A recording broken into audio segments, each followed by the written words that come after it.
Who won or who lost the election? It's real simple. If not for vote suppression tactics, that's a fancy word for shafting people of color out of their vote, young people out of their vote.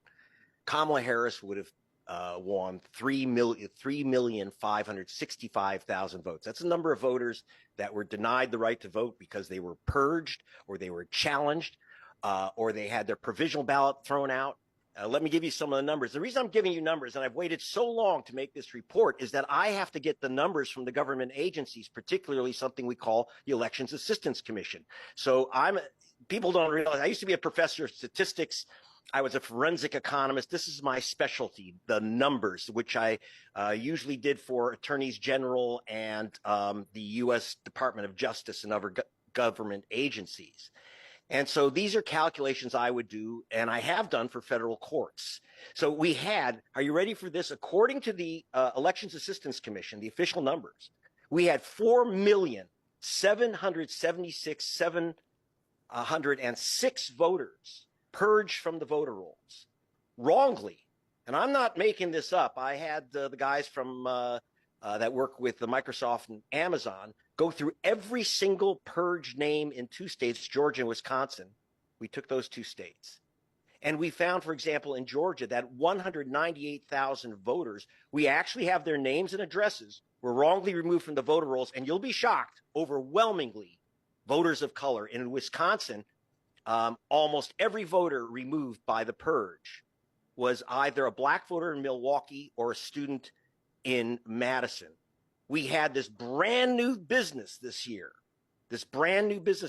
of vigilante voter challenges. We talked about that on the air, where for the first time, very first time, an individual voter like Greg Palast can say, Tom Hartman does not live in Portland. He shouldn't be allowed to vote. This is new.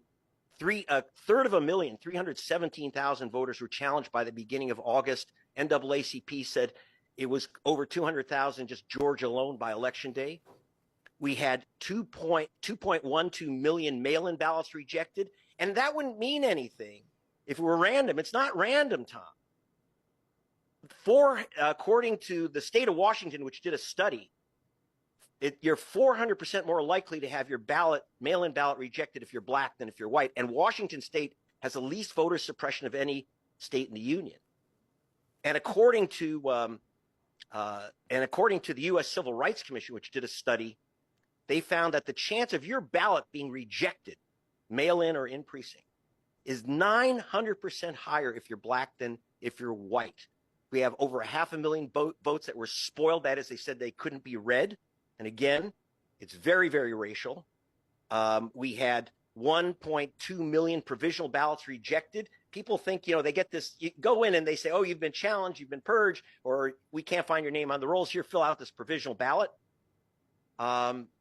43% of those ballots, according to the U.S. government, 43% of provisional ballots, and there were about 4 million in the last, or about 3 million in the last election.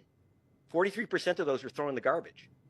Overwhelmingly voters of color, and in fact, if you're black, Hispanic, or Latino, or Asian American, the chance you'll be given a provisional ballot is 300% higher than if you're white.